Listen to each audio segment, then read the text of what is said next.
Bien, bonsoir tout le monde, ça va bien? Tout le monde est en forme? Donc, on va débuter notre deuxième portion de l'enseignement sur la prophétie de la fin des temps. Donc, je ne veux pas revenir sur la semaine passée, mais je pense que ce petit diagramme-là que vous avez eu, ça vous aide à vous situer exactement où on est placé dans le temps. Et ce que je vais enseigner dans les semaines qui viennent, mais c'est les 70 années, ça se situe ici. Et ça va aller jusqu'aux tribulations. Donc, vous voyez comment c'est important de comprendre cette portion-là pour savoir exactement où on est placé dans le temps. Oui? Ah oui, je vais vous donner je l'ai tout dans ma tête. Ma femme, elle me trouvait que souvent je gesticule, parce que dans ma tête, je vois ce qu'il y a là-dessus, mais les gens ne comprennent pas où est-ce qu'ils s'en va avec ça. Donc, c'est important de savoir, de comprendre où ce qu'on est placé dans le temps. Et pourquoi? C'est ce qui va enlever cette atmosphère d'insécurité à travers les enfants de Dieu. Et j'en parle, ça fait longtemps. Le fait que la parole de Dieu n'est pas enseignée, surtout sur, je ne dis pas qu'elle n'est pas enseignée, mais que l'explication de la fin des temps est de moins en moins un enseignement fréquent dans nos assemblées, c'est que automatiquement le naturel va revenir sur l'enfant de Dieu, c'est-à-dire de l'inquiétude. Si on ne se fait pas rappeler que oui, le Seigneur revient bientôt, on est inquiet. Si vous prenez un enfant, si vous ne dites pas régulièrement, papa t'aime, maman t'aime, inquiète-toi pas de ça, l'enfant, il peut se sentir insécure. Mais c'est la même chose pour l'enfant de Dieu. On a besoin d'entendre parler de ces paroles-là, ces prophéties-là qui sont tellement bonnes à étudier et puis que moi j'ai trouvé tellement de plaisir, je trouve encore du plaisir à découvrir des choses parce qu'il n'y a pas une semaine que le Seigneur ne me montre pas des choses pour moi personnellement aussi, puis la compréhension. Donc, c'est pour ça qu'à ce soir, on va débuter le livre de Daniel, mais juste pour terminer un petit peu la semaine passée, parce que ça avançait pas mal vite dans le temps, j'ai expliqué le pourquoi des 70 ans, pourquoi que le peuple de Dieu était 70 ans en captivité. Donc, ce n'était pas un roi qui a décidé on va mettre le peuple de Dieu 70 ans sous l'emprise babylonienne, mais c'était déjà annoncé par le Seigneur. Donc, vous voyez, on a lu la semaine passée dans Jérémie 25, le verset 8 et 9, on voit très clairement le prophète qui dit « J'ai choisi le roi de Babylone, mon serviteur. » Intéressant de voir comment est-ce que Dieu va se servir de tous les gens qui est possible sur la terre pour en arriver à ses fins. Donc, ce n'est pas Nabuchodonosor qui a décidé on va envahir Jérusalem, puis on va les emmener chez nous, puis on va voler les ustensiles, et puis on va les garder en captivité 70 ans. Dieu avait déjà planifié ce rendez-vous-là, son peuple, avec le roi de Babylone, Nabuchodonosor. Pourquoi? Parce que Dieu, on va le voir dans les semaines qui viennent, on va voir comment est-ce que Dieu a commencé à préparer une séquence d'actions qui va venir à travers des années, plusieurs milliers d'années, jusqu'à la fin des temps, pour justement que l'on puisse comprendre que Dieu, son plan est parfait. Donc, on voit ici que Dieu dit assez, c'est assez, et puis vous allez vous accaparer de Jérusalem, puis vous allez commencer à faire vivre à mon peuple cette sanction-là, parce que c'est une sanction, mais afin qu'on puisse les enseigner aussi. Donc, si vous tournez avec moi dans le livre de Daniel, on va débuter Daniel la soir au premier chapitre. Comme je vous ai dit, je ne rentrerai pas profondément dans tous les livres dans tous les chapitres de Daniel, mais je vais rentrer profondément dans les chapitres qui sont considérés comme la prophétie. Donc, le chapitre 1, c'est une introduction au livre de Daniel. Donc, Daniel et ses amis furent au palais du roi sans jamais se laisser corrompre. Il faut comprendre que Daniel a été sous l'emprise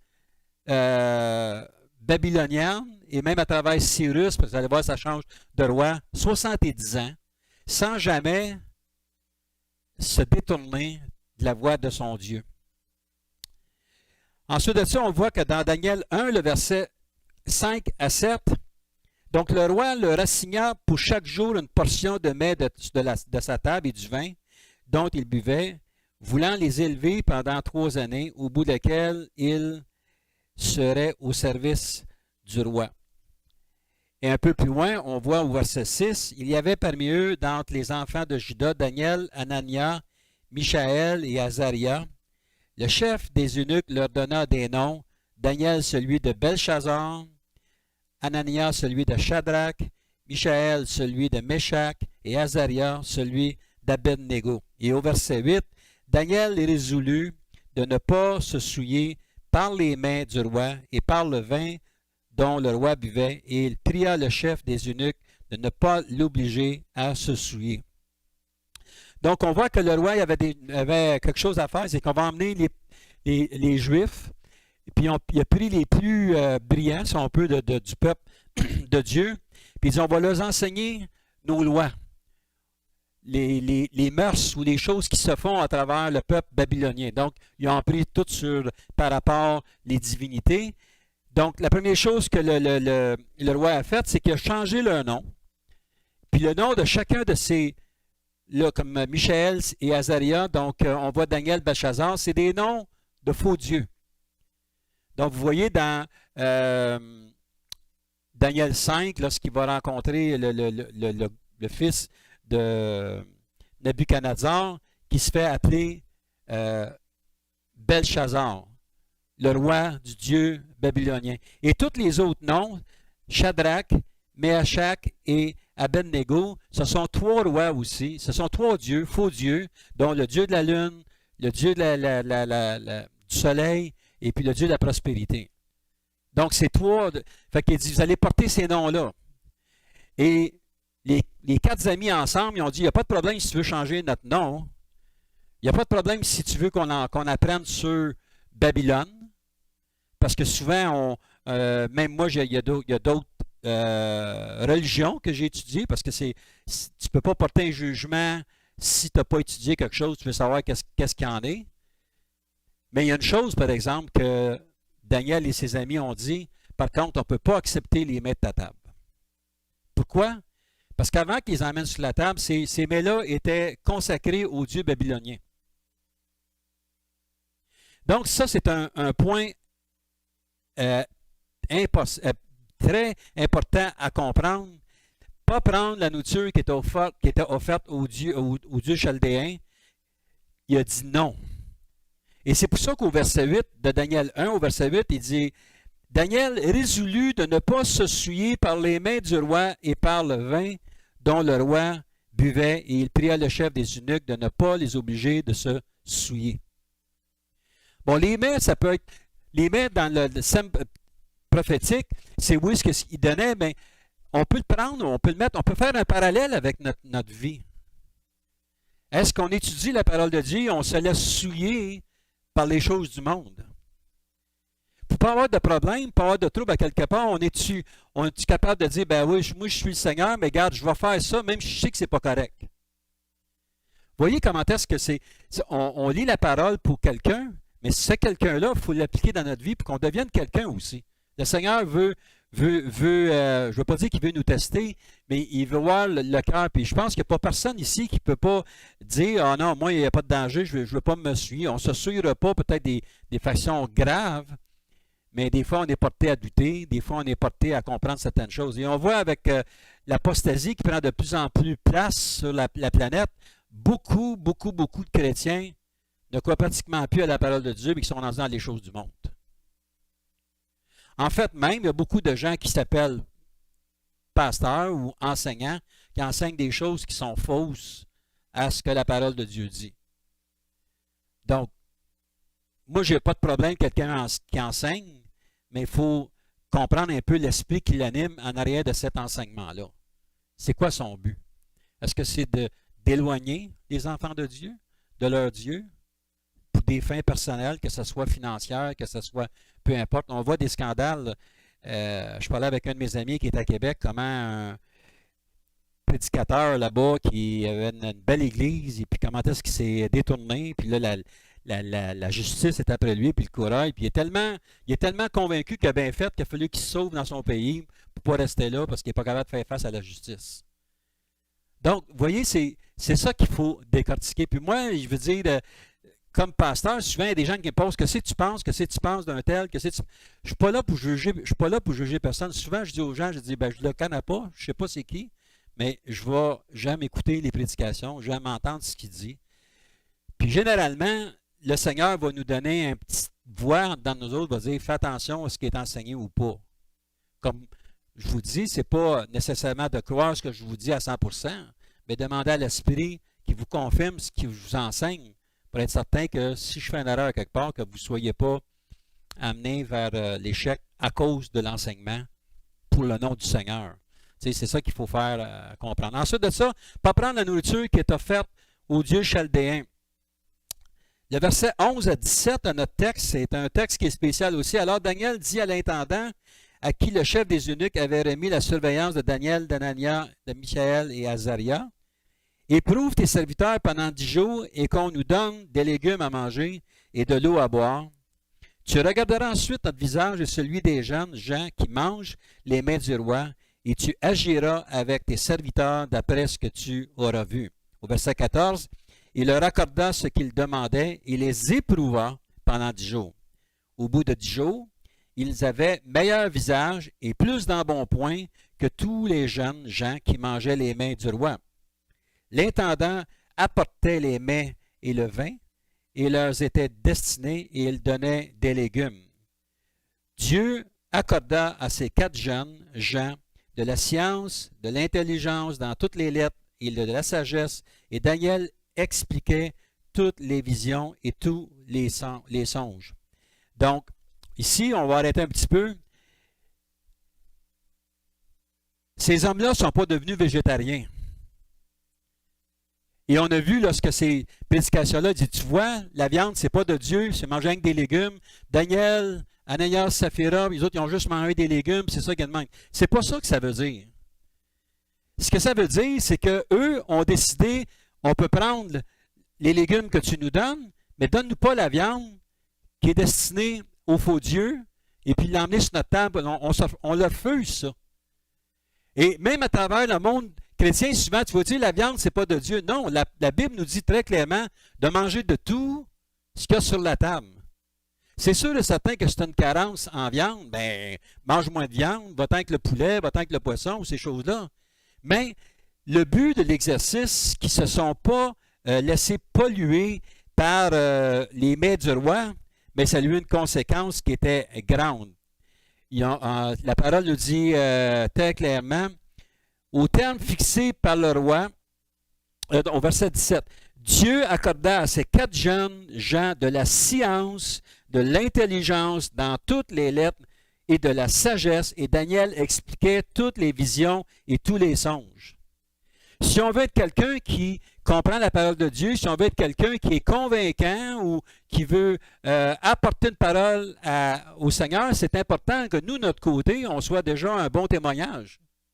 Donc, eux ont refusé ça, et Dieu, par contre, il a dit, OK, on va leur montrer que ça ne les dérange pas. Oui, la parole nous dit qu'ils ont pris de l'embonpoint pareil. Il y en a qui pensent de juste perdre du poids, des femmes manger des légumes, mais si vous êtes attaché là-dessus, vous voyez que ça dit clairement ici qu'ils ont fait de l'embonpoint. Manger des légumes. Fait que les petites carottes, les petits céleris, ces choses-là, des fois, tu sais, il y a ça. Mais, ils ont fait, je peux m'exprimer comme ça, de l'embonpoint sur le côté sagesse, intelligence, dans la parole de Dieu. Dieu a dit, parce que vous obéissez dans les moindres détails et que vous refusez ce qui n'est pas vrai, parce que là, ça mettait leur vie en jeu, là, eux autres. Le roi aurait bien pu dire, bon, OK, non, il ne va pas manger les mets qu'on offre à nos dieux. Bien, on va les exécuter maintenant. Non. Dieu les a laissés en place. Vous allez voir qu'ils ont été en place tout le temps. Vous allez voir dans un autre chapitre qu'il en a envoyé 3 dans la fournaise ardente. Même résultat. Quand tu es fidèle dans les moins petits détails, même si tu as peur des fois des conséquences, inquiète-toi pas. Ton Dieu va marcher en avant de toi dans la fournaise que tu vas passer. Ça, c'est très important à comprendre ça. Donc, l'obéissance à Dieu procure de grands bénéfices, mais il faut les acquérir. Premièrement, une conviction face à nos croyances et nous n'avons pas à diluer nos convictions afin de se chercher une popularité. On n'a pas à peine à dire des choses pour demeurer populaire dans nos familles. Demeurer populaire même par rapport à nos enfants. Mes enfants ont suivi le Seigneur, mes enfants ont été à l'Église, mes enfants ont été baptisés. Aujourd'hui, ils ne suivent pas le Seigneur. Je ne dis pas qu'ils ne pensent pas au Seigneur. Mais souvent, ils disent, tu continues encore à l'Église, puis tu es encore chez ce là. Ben oui. J'ai dit, moi, je n'ai pas donné ma vie à Jésus juste pour un temps. J'ai donné ma vie à Jésus jusqu'à temps que le Seigneur vienne me chercher ou je meurs. Point final. Donc, automatiquement, on est une forme de témoignage. Ça, le salut, là, c'est eux autres. C'est leurs affaires, c'est leur responsabilité à eux autres. On n'a pas à se responsabiliser par rapport à cela. Mais on a à se responsabiliser par rapport à l'intégrité que l'on porte à Christ. Soyons des vrais chrétiens. Pas parfaits, parce qu'il n'y a pas personne qui est parfait. Donc, ici, c'est une conviction face à nos croyances. On n'a pas à rien diluer. Il faut s'entourer de bonnes personnes aussi. Donc, si vous voyez ici les enfants de Dieu, ça ne parle pas des autres. Ça nous en parle de 4 personnes dans plusieurs centaines de milliers de personnes qui sont en allées vers Babylone. Mais ça nous parle de 4 personnes. Ça veut dire que probablement ces 4 jeunes-là ensemble, ils ont formé un pacte de dire, nous autres, on ne s'éloignera pas de la présence de Dieu. Dans la vie, c'est important de s'entourer des bonnes personnes. Je me rappelle un jour, il y a une personne qui me disait, je suis appelé à aller en ministère à telle place. Et puis, il y a des gens, des bons chrétiens, ils vont dire, voyons donc, pourquoi tu irais à l'autre bout du monde faire l'évangélisation, demeurer là-bas? Tu as un ministère de chant ici, tu as un ministère d'évangélisation, reste donc ici. Il faut faire attention à l'orgueil là-dedans. Des fois, on va avoir un gros ministère. Tout. Ce qu'il essayait de me convaincre, c'est que, lui, ce qu'il me disait, c'est que moi, j'ai de la difficulté à suivre le Seigneur. S'il vous plaît, va-t'en pas suivre le Seigneur de même, ça me forme un genre de culpabilité dans ma vie. C'est ça que ça voulait dire. Mais aujourd'hui, ces personnes-là qui nous ont dit ça, ils ne marchent plus avec le Seigneur. Il y a eu un divorce, ils se sont séparés, ils sont partis chacun de leur côté. Puis je ne les en veux pas, mais j'espère qu'un jour, ils vont se regretter ce qu'ils ont fait et revenir avec le Seigneur. Mais les gens avec qui vous vous tenez, c'est important. Tu ne peux pas tenir avec un négatif qui va te parler constamment contre Dieu, qui va te parler constamment contre les chrétiens, qui va te parler constamment contre l'Église, ces choses-là. Moi, je ne suis pas capable de voir ça. Je me tiens avec des gens, on tente de faire un souper avec 6 de nos amis qui ne connaissent pas le Seigneur et qui ont été témoignés, mais on ne diluera pas notre foi juste pour leur faire plaisir et pour ne pas perdre, parce que c'est tellement des bons amis. Tu sais, si jamais on serait mal pris, ils ont peut-être un petit peu d'argent ou peu ces choses-là, puis ils pourraient peut-être nous aider. Non.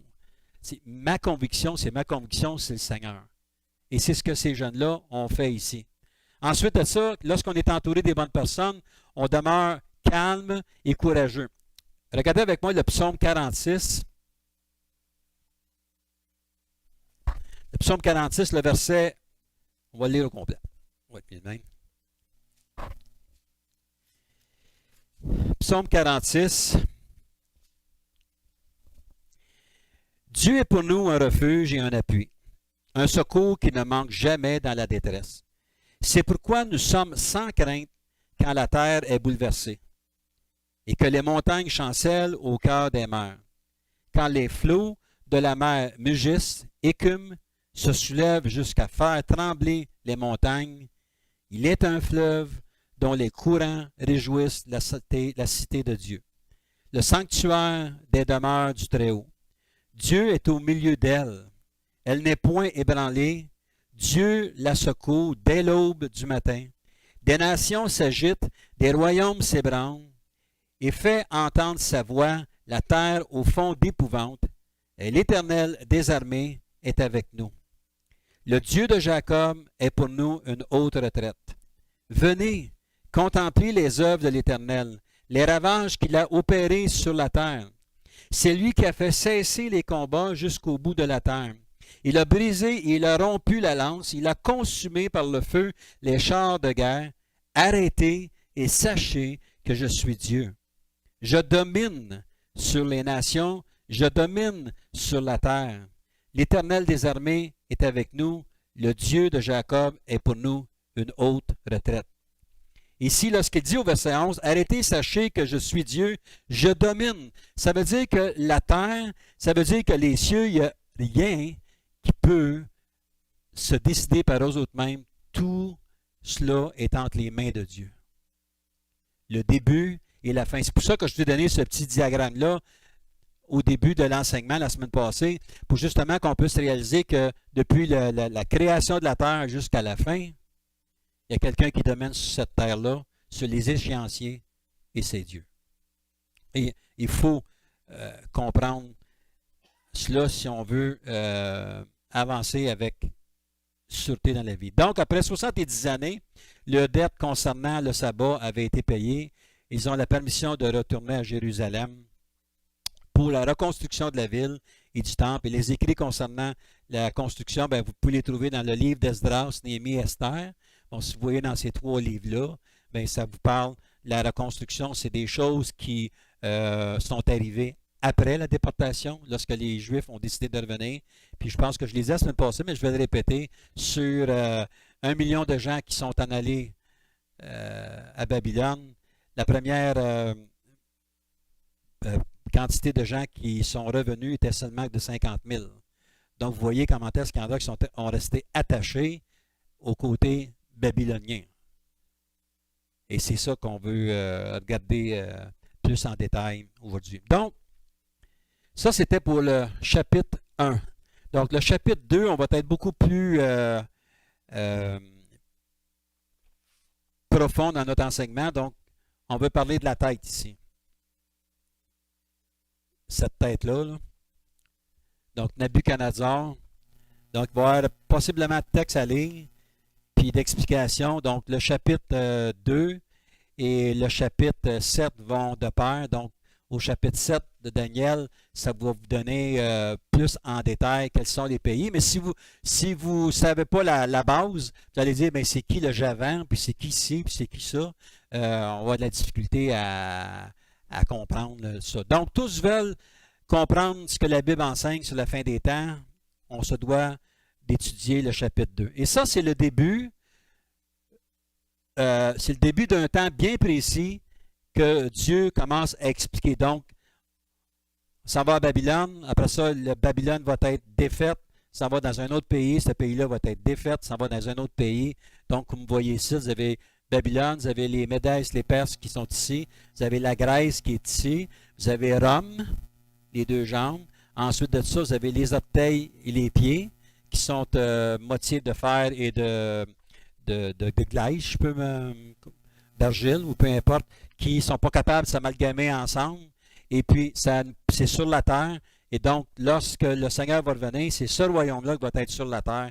Lorsque Jésus va venir, la pierre qui se décroche du ciel, comme on voit dans la prophétie, mais c'est Jésus qui vient, qui frappe les orteils, qui détruit tout, puis qui prend le contrôle de tout.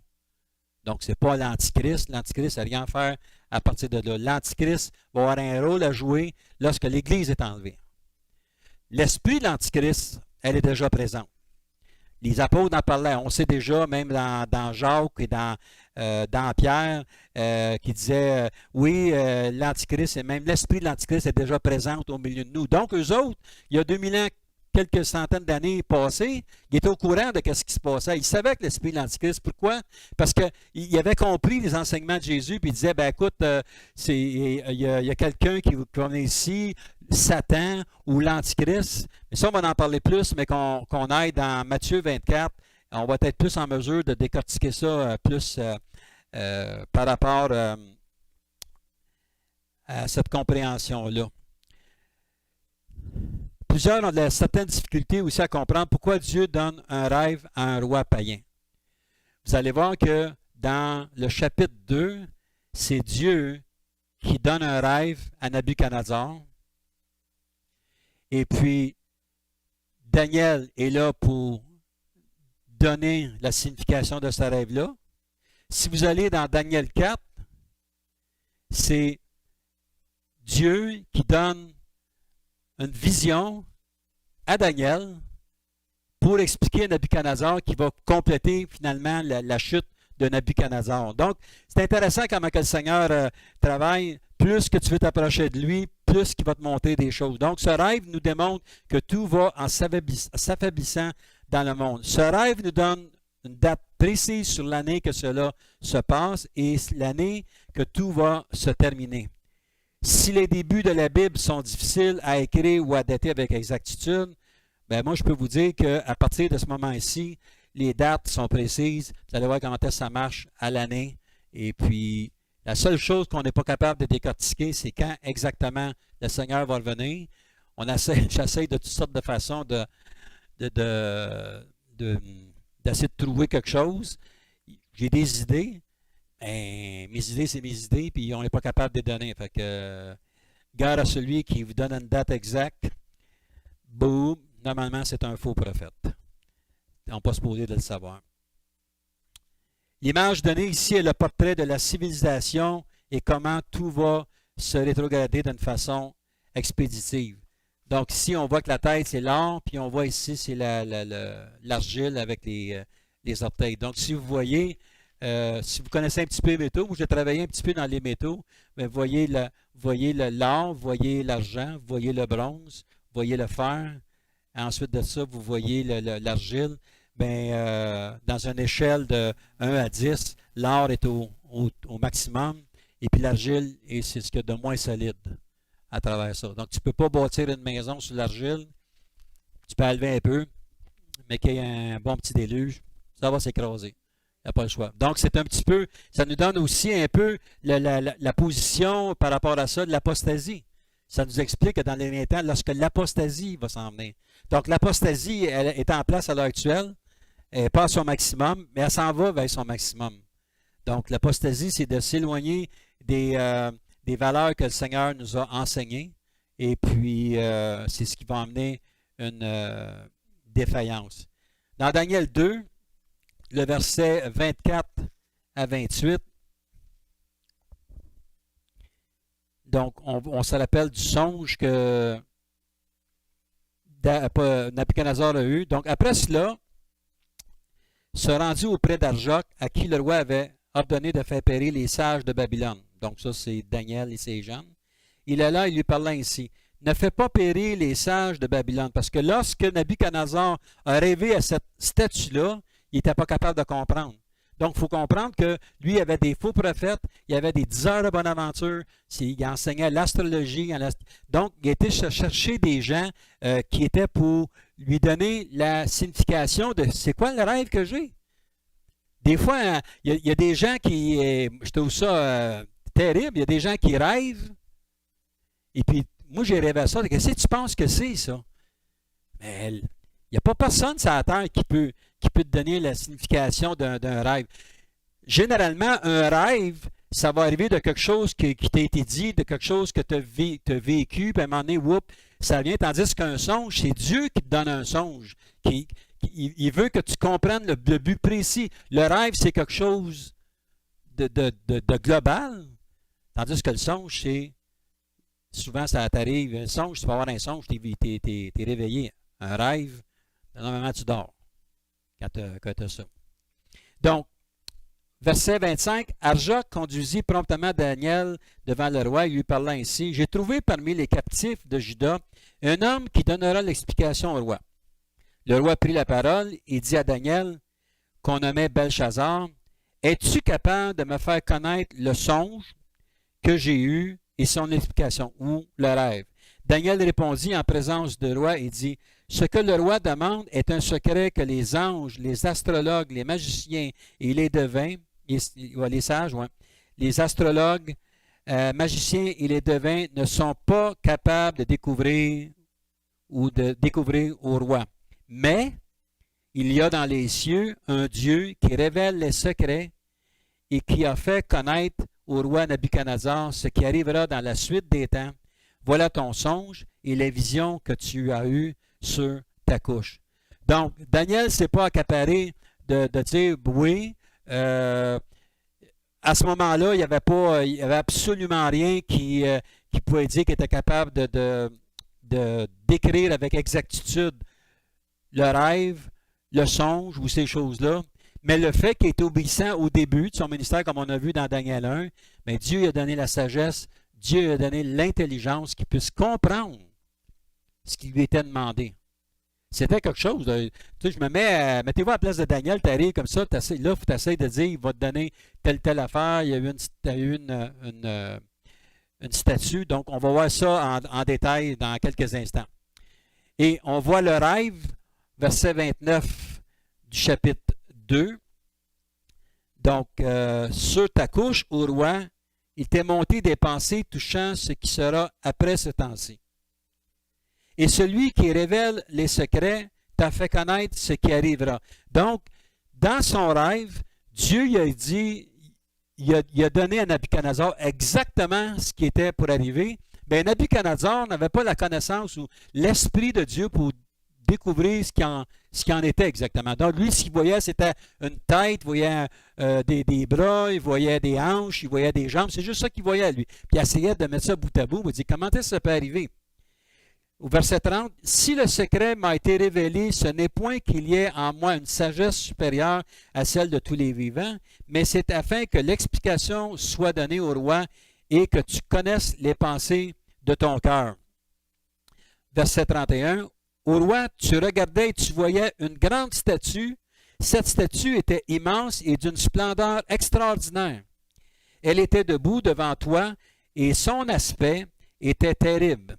La tête de cette statue était d'or pur, sa poitrine et ses bras étaient d'argent, son ventre et ses cuisses étaient d'airain, ses jambes de fer, ses pieds en partie de fer et en partie d'argile.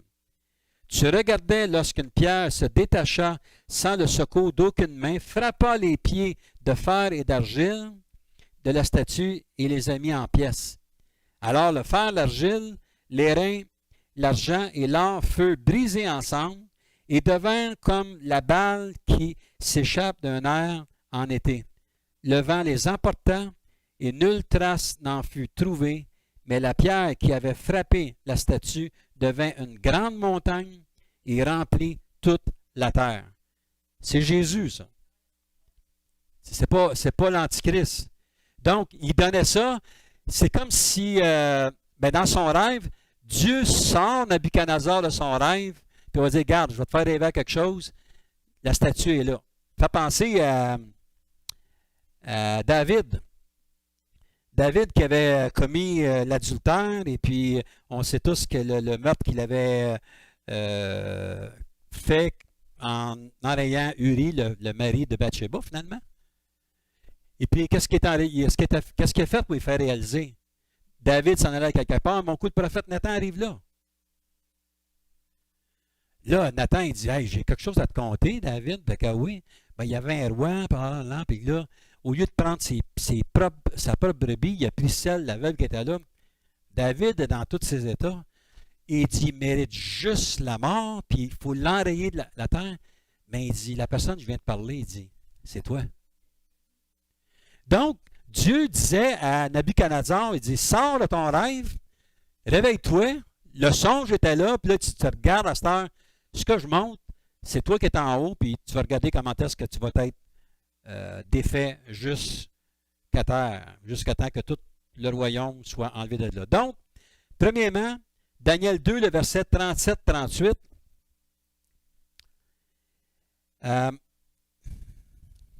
37 ici. Au roi, tu es le roi des rois, toutes des petits airs, remarquez bien, là, il n'y a pas de roi des rois comme Seigneur des seigneurs. Car le Dieu des cieux t'a donné l'empire, la puissance, la force et la gloire.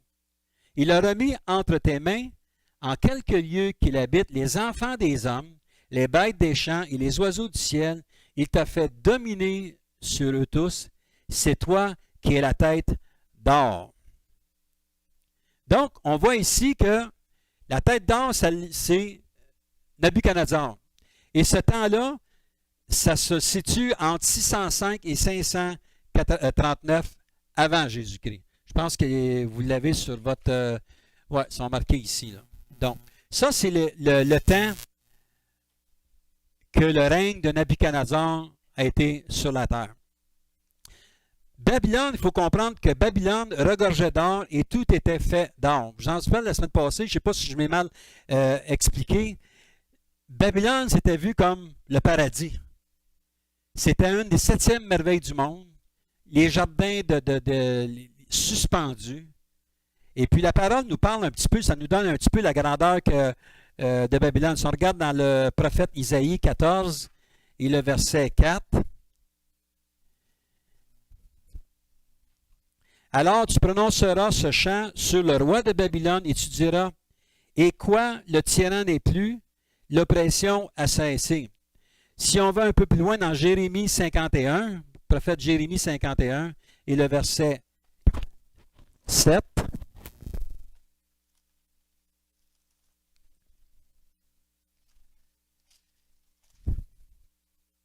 51, le verset 7. Babylone était dans la main de l'Éternel une coupe d'or qui enivrait toute la terre. Les nations ont bu de son vin. C'est pourquoi les nations ont été comme en délire. Et on voit un peu 8, soudain Babylone tombe et elle est brisée. Dans le temps du 9-1, qu'est-ce qui est arrivé? Tout le monde disait, vous voyez, c'est biblique, Babylone a tombé quand les tours le World Trade Center ont tombé. Il y a beaucoup de prédicateurs. Vous voyez, ça c'est une prophétie, ça a été nommé.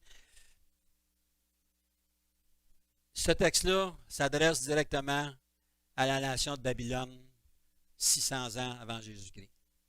On peut mettre les mots qu'on veut, on peut mettre les phrases qu'on veut, on peut sortir des phrases de leur contexte. Je ne dis pas que ce n'est pas une démonstration que l'ennemi, ce qu'il peut faire, mais cette phrase-là, ça s'adresse uniquement à Nabuchodonosor. Donc, des références qui démontrent que l'or que pouvait posséder Babylone, il y avait des mines d'or. La parole nous dit même que l'argent n'avait aucune valeur. Le bronze n'avait aucune valeur. Aujourd'hui, l'or n'est pas rare, est rare, mais l'argent qu'on est capable d'avoir, il me semble qu'il y a de la valeur dans nos poches un petit peu plus. Hein. Mais dans ce temps-là, tout était d'or.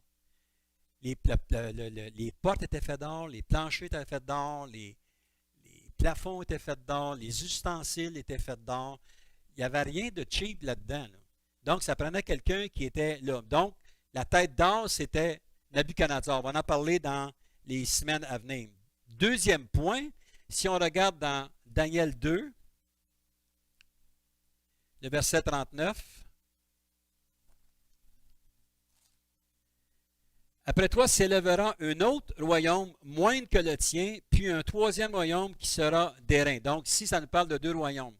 Le deuxième royaume qui va s'élever, c'est 239, Médès et Perse, c'est 539 avant Jésus-Christ, elle est 331 avant Jésus-Christ.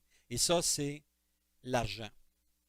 Donc les Médès et les Perses, Darius, Cyrus, ça vous dit quelque chose? On en parle, le décret qui avait été donné par Cyrus de rebâtir la muraille, de rebâtir Jérusalem. Bon, ça, c'était le royaume qui était en place. Donc, Nabuchodonosor était là. Nabuchodonosor a été détruit. Belshazzar n'était pas, son fils. Le doigt qui est écrit sur le mur, là, ça vous donne un petit peu, ça, c'était toute Babylone, ça. Ensuite de ça, dans cette même nuit-là, il a été envahi. Donc, ça, on va en parler aussi plus, davantage dans les semaines à venir. Ce royaume était inférieur à l'autre. L'estomac et les bras représentent un royaume divisé, ce qui représente les deux bras. Donc, il y a eu association d'un roi qui était en place. Dieu avait donné l'autorité à Nabuchodonosor de régner sur les gens, de prendre soin des gens de la terre, parce qu'il n'avait pas prescrit quelque chose de mal à Nabuchodonosor, mais Nabuchodonosor a profité de sa puissance pour enlever tout ce que les gens avaient pour se mettre davantage riches. Donc, les Mèdes et les Perses, ça veut dire que c'est deux royaumes qui sont différents, qui se sont unis ensemble pour faire, on va aller contre Babylone, on va aller les détruire. On voit ça souvent dans la parole de Dieu, on voit même dans le livre des Actes 27, 28 et 29, comment des gens qui savaient que Paul était correct, ils disaient, on va s'organiser, on va mentir, on va orchestrer quelque chose pour justement trouver Paul responsable de quelque chose pour qu'on puisse y enlever la vie. Donc, c'est ce qui arrive. Plus qu'on s'en va avec ça, plus que ça va être une coalition de coalitions qui vont venir. Vous allez voir dans les derniers temps, vous allez voir l'Antichrist. qui va faire la paix avec les Juifs, puis il va se mettre chum avec eux autres. Vous n'inquiétez-vous pas, on va vous protéger. La solution à tous vos problèmes. Puis dans les derniers droits, il va cracher sur le peuple juif, puis il va même s'asseoir dans le temple pour se proclamer lui-même Dieu. Vous voyez comment est-ce que c'est. Il y a eu, on va parler des 144 000 qui vont évangéliser avec le vrai prophète, les deux vrais prophètes. Mais l'Antichrist, il dit c'est pas bien problème, mais on va mettre deux faux prophètes, nous aussi. Ils vont mourir, ils vont ressusciter, puis justement pour en mettre. Donc, lorsqu'il y a union entre les deux, tu ne peux pas unir deux pays, deux mentalités ensemble, ça ne marche pas. Donc, ce qui est arrivé avec les Mèdes et les Perses. Donc, Daniel 2, le verset 39b, bien, ça nous parle, le troisième sur votre petite image ici, qui est la Grèce. La Grèce, c'est de 331 avant Jésus-Christ à 146 avant Jésus-Christ. Donc, ce royaume représente Philippe II avec son fameux fils Alexandre le Grand. Alexandre le Grand, on va voir dans le chapitre 7, ça lui donne pas mal plus ce que lui a fait. Ça, c'était quelqu'un qui était fougueux. C'était quelqu'un qui a tout balayé sur son passage. Et la fin de sa vie était tragique parce qu'il disait « J'ai plus rien à faire. J'ai conquis le monde. » Donc, ce qu'il a fait, c'est qu'il a tout détruit, il a tout anéanti. Et puis, il est parti comme ça. Le quatrième royaume, dans Daniel 2, 40, il y aura un quatrième royaume fort comme le fer, de même que le fer brise et rompt tout. Il brisera et rompra tout comme le fer qui met tout en pièces. On nous parle de Rome. Ça vaut la peine de regarder ça. Donc, ça, vous avez 146 ans avant Jésus-Christ, aller jusqu'à 395 ans après Jésus-Christ, où le royaume de Rome a pris place. On va vous en parler un petit peu plus, parce que j'ai fait une thèse lorsque j'étais au collège biblique. Les églises, la chrétienté depuis Jésus allait jusqu'aux années 2000, et puis vous allez voir comment est-ce que c'est. Donc Jésus vient sur la terre, annonce le salut, les gens se convertissent, il met des apôtres en place pour que la nouvelle puisse être répandue à travers le monde entier. Puis Jésus, soudainement, il est enlevé sur la terre, mais c'était prévu, qu'on a parlé la semaine passée dans Genèse au 3e chapitre. C'était déjà écrit que Jésus venait pour grandir et pour mourir pour chacun de nous autres. C'est notre sauveur pour chacun de nous. Donc, ce qui est arrivé, c'est que Rome a commencé à rentrer tranquillement pas vite. C'est pour ça que Paul a écrit la majorité de ses lettres dans la prison à Rome. Donc, Rome a commencé à traverser sur l'autre côté de la Méditerranée, pour venir dans le coin de Jérusalem pour essayer de détruire ça. On appelle ça le gnosticisme, c'est-à-dire d'enlever toute trace des écrits de Jésus. Tous les enseignements, c'était d'enlever ça.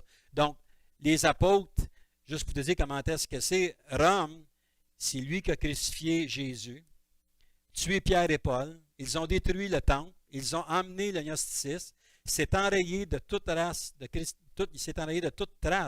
de christianisme, et nous nous souvenons de Constantinople qui a instauré toutes sortes de fêtes, le catholicisme et les différents cultes.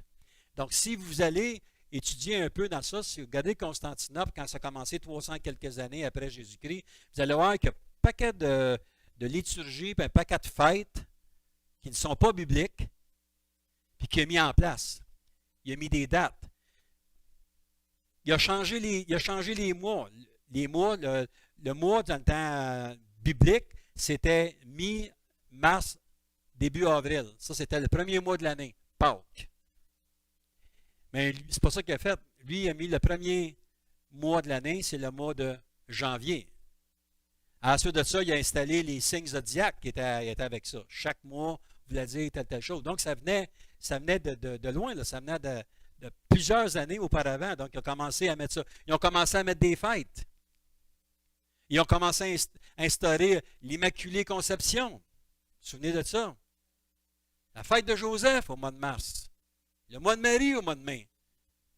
On fait tout signe de la tête, mais on a tous suivi ça d'un main ou d'un autre parce qu'on était tous là avant. toutes ces choses-là. Différentes fêtes aussi. Le changement de date par rapport à la naissance de Jésus, ça, c'est un paquet. Moi, j'ai toujours eu la difficulté. J'ai pas de difficulté à fêter Jésus, mais j'ai pas de date. Puis j'ai pas de mois. Puis des fois, mais si tu veux le fêter au mois de décembre, c'est correct, mais Jésus, on devrait le fêter à tous les jours,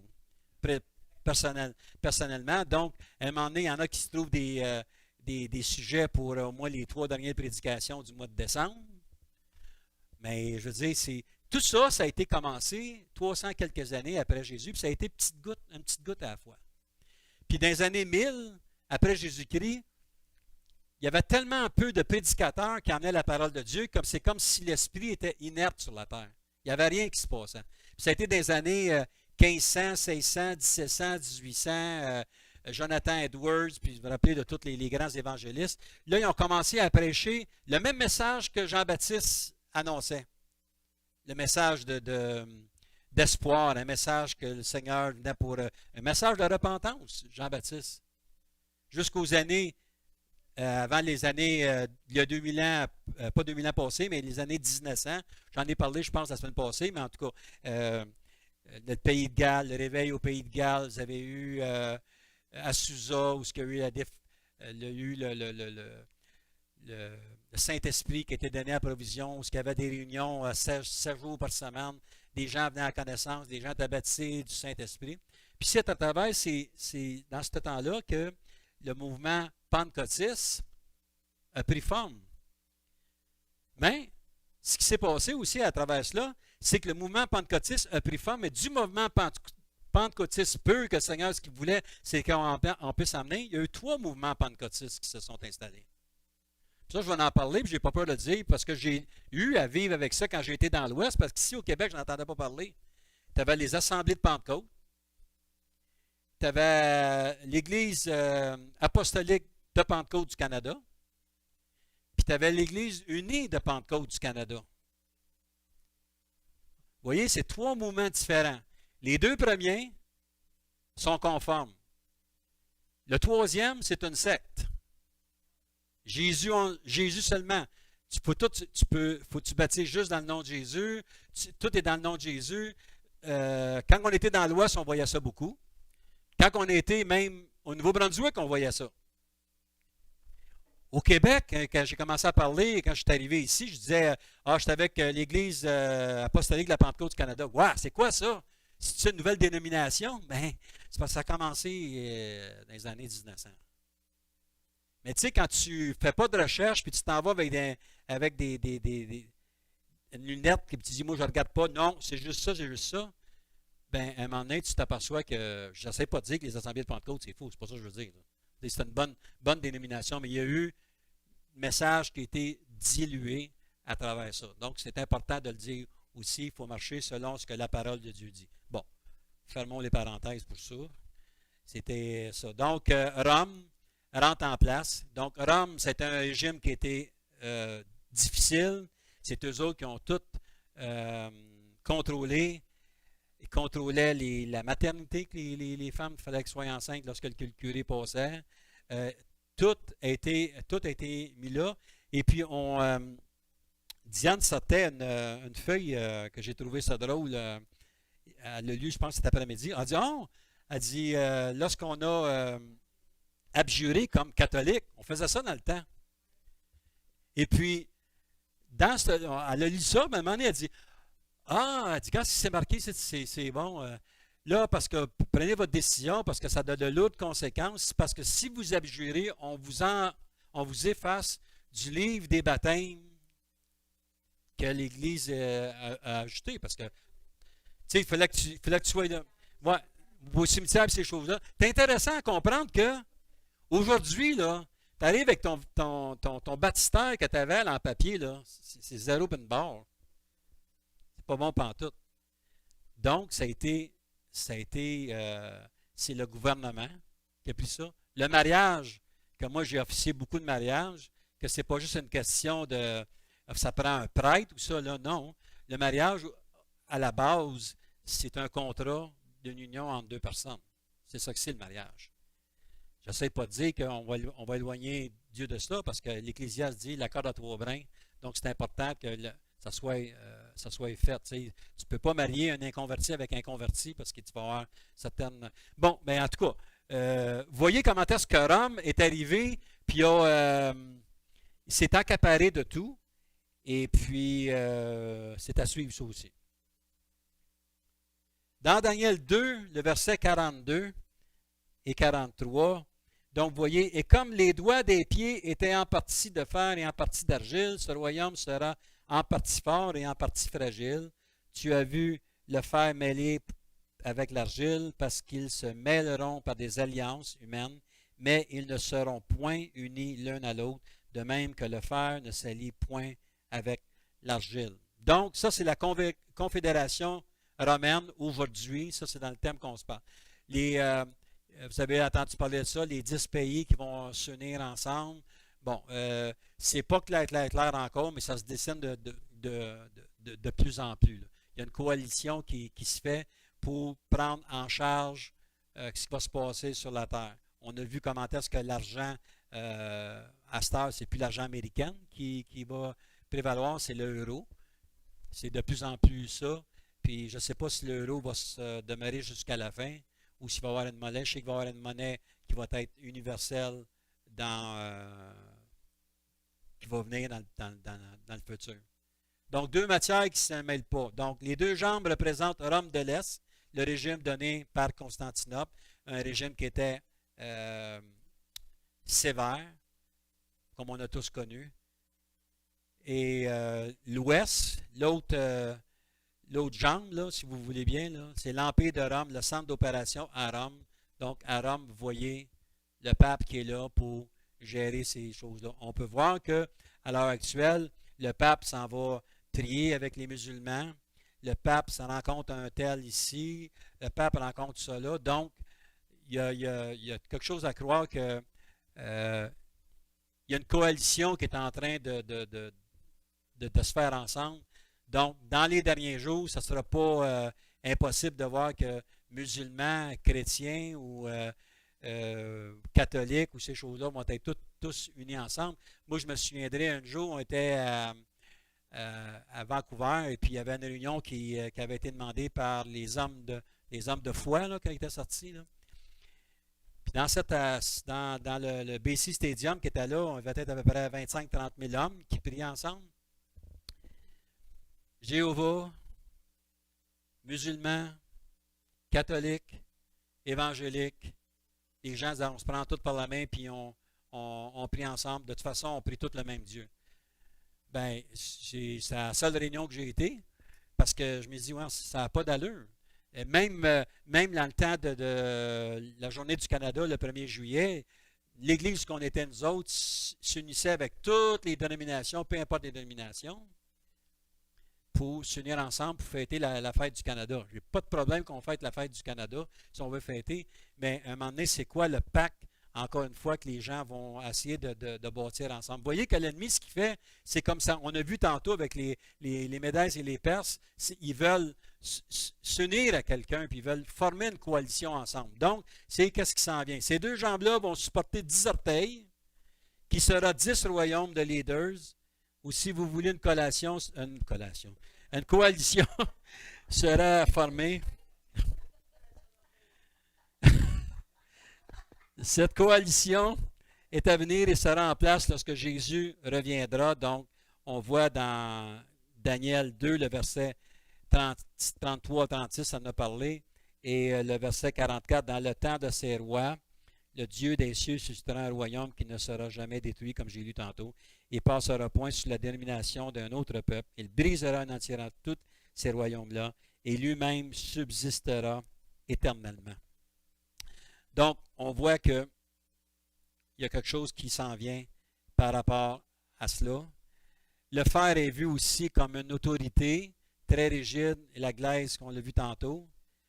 Mais cette situation-là va s'accentuer la guerre, mésentente, ce qui pavera le chemin pour un royaume, pour une personne qui aura la solution au problème de tout.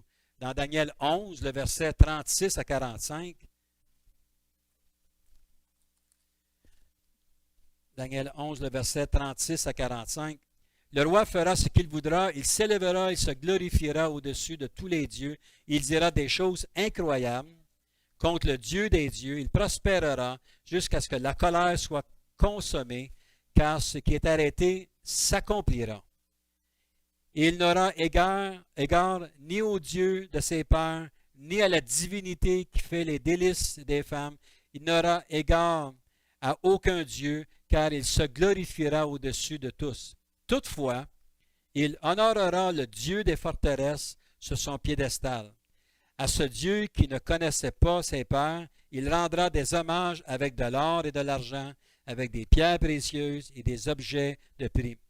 C'est avec le Dieu étranger qu'il agira contre les dieux fortifiés. Il comblera d'honneur ceux qui le reconnaîtront. Il les fera dominer sur plusieurs et il distribuera des terres pour récompense. Au temps de la fin, le roi du Midi se heurtera contre lui et le roi du Septentrion fondra sur lui comme une tempête, avec des chars et avec des cavaliers et avec de nombreux navires. Il s'avancera dans la terre, se répandra comme un torrent et débordera. Il entrera dans le plus beau des pays et plusieurs succomberont. Mais Édom, Moab, donc ça c'est les pays plus du nord, et les principaux des enfants d'Amon seront délivrés de sa main. Il étendra sa main sur divers pays et le pays d'Égypte n'échappera point. Il se rendra maître des trésors d'or et d'argent et de toutes les choses précieuses de l'Égypte. Les Libéens, les Éthiopiens seront à sa suite. Des nouvelles de l'Orient et du Septentrion viendront l'effrayer, et il partira avec une grande fureur pour détruire et exterminer des multitudes. Il dressera les tentes de son palais entre les mers vers la glorieuse et sainte montagne, puis il arrivera à la fin sans que personne lui soit en aide. Donc, ça nous parle d'Armageddon aussi. Donc, les derniers temps, on voit que Daniel, ce qui prophétisait là, il ne savait pas, lui, il avait aucune compréhension. Si vous lisez dans Daniel 12, quelque part, il dit, j'étais confus, l'Éternel il a dit, oui, mais continue ta prophétie, ces temps-là ne sont pas pour toi, ces temps-là sont pour à venir plus tard. Donc, Daniel, il y a des choses qu'il ne comprenait pas, qu'il voyait, puis qui nous donne aujourd'hui un enseignement, mais c'est à nous à aller chercher un peu plus loin, c'est de comprendre qu'est-ce qu'il y en est avec cela. Donc, je suis déjà rendu, le temps est pas mal passé, ça fait déjà 1 heure.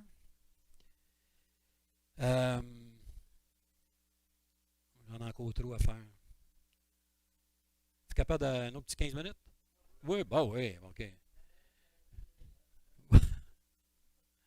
Donc, Daniel 2,45, le dernier royaume à prendre place. Nous voyons aussi le royaume de Jésus, celui qui prendra fin à la fin des 7 années d'horreur que la terre aura à subir. Et cette pierre, comme je vous ai dit tantôt, c'est Jésus. Si vous prenez en note Acte 4 et le verset 10, 11, ça nous parle de cette pierre-là.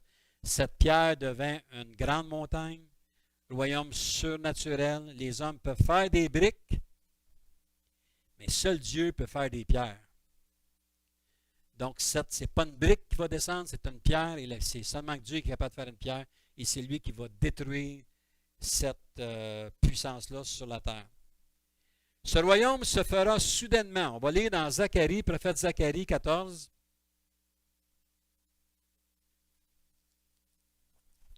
L'avant-dernier livre de l'Ancien Testament. Zacharie 14, le verset 4 et 5. Ses pieds se poseront en ce jour sur la montagne des Oliviers, qui est vis-à-vis de Jérusalem, du côté de l'Orient. La montagne des Oliviers se fendra par le milieu, à l'Orient et à l'Occident, et il se formera une très grande vallée.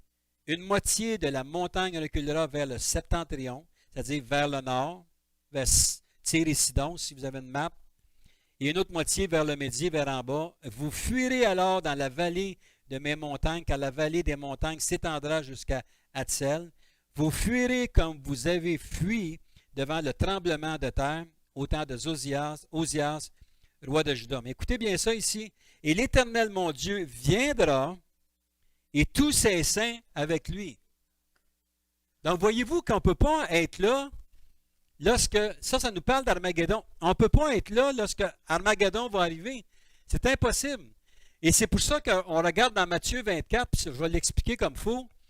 À ce temps-là, vous allez fuir dans les montagnes. C'est que Dieu s'adresse aux Juifs.